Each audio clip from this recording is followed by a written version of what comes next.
পড়ছিল টিপটিপ করে, আর আকাশে বিদ্যুৎ চমকাচ্ছিল মাঝে মাঝে।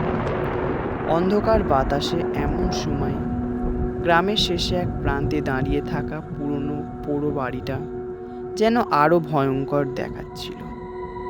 চারদিকে কোনো লোকজন নেই, শুধু ঝড়ের সাথে ঘন কুয়াশা চারপাশে ঢেকে দিয়েছে। এই বাড়িতে বহু বছর আগে এক পরিবারের সবাই এক রাতে রহস্যজনকভাবে মারা গিয়েছিল। সেই থেকে বাড়িটা জনমানবিহীন পড়ে আছে, আর রাত হলে এইখানে কেউ আসতে সাহস করে না। আজ সেই ভয়ঙ্কর রাতের মতনই এক অশান্ত ঝড়ো রাত। রাহুল গ্রামের এক যুবক তার বন্ধুদের চ্যালেঞ্জ নিয়ে সেই পুরো বাড়িতে যাওয়ার সিদ্ধান্ত নিল।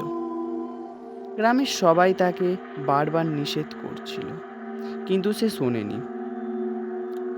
এক টুকরো মোমবাতি আর একটি টর্চ নিয়ে সে বাড়ির দিকে রওনা দিল। বাড়ির সামনে এসে সে টর্চ জ্বালিয়ে দরজার সামনে দাঁড়ালো। দরজাটা পুরনো কাঠের, শক্তভাবে বন্ধ। হঠাৎ বাতাসের ঝাপটায় দরজাটা আপনা আপনি খোলার আওয়াজ করল।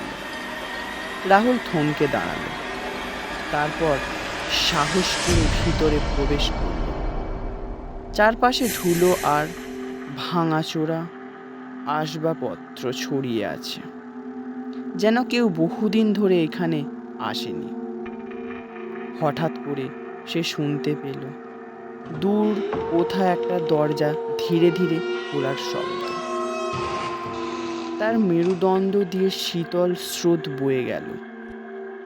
সে এগিয়ে গেল শব্দের দিকে।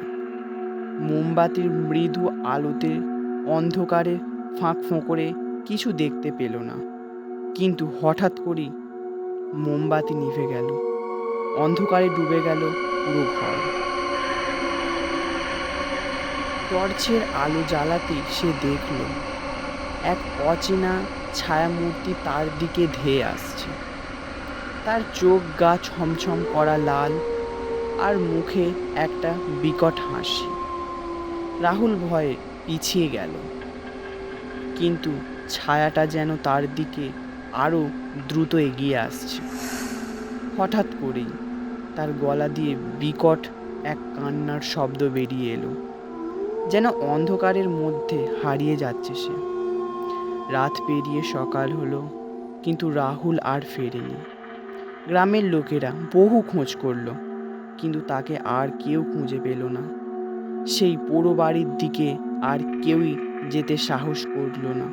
তবে মাঝে মাঝে রাতে শোনা যায় অশান্ত বাতাসের সঙ্গে মিশে আছে একটা যুবকের করুণ আর্তনাদ, যেন সে এখনো কোথাও ওই পোড়ো বাড়ির মধ্যে হারিয়ে আছে।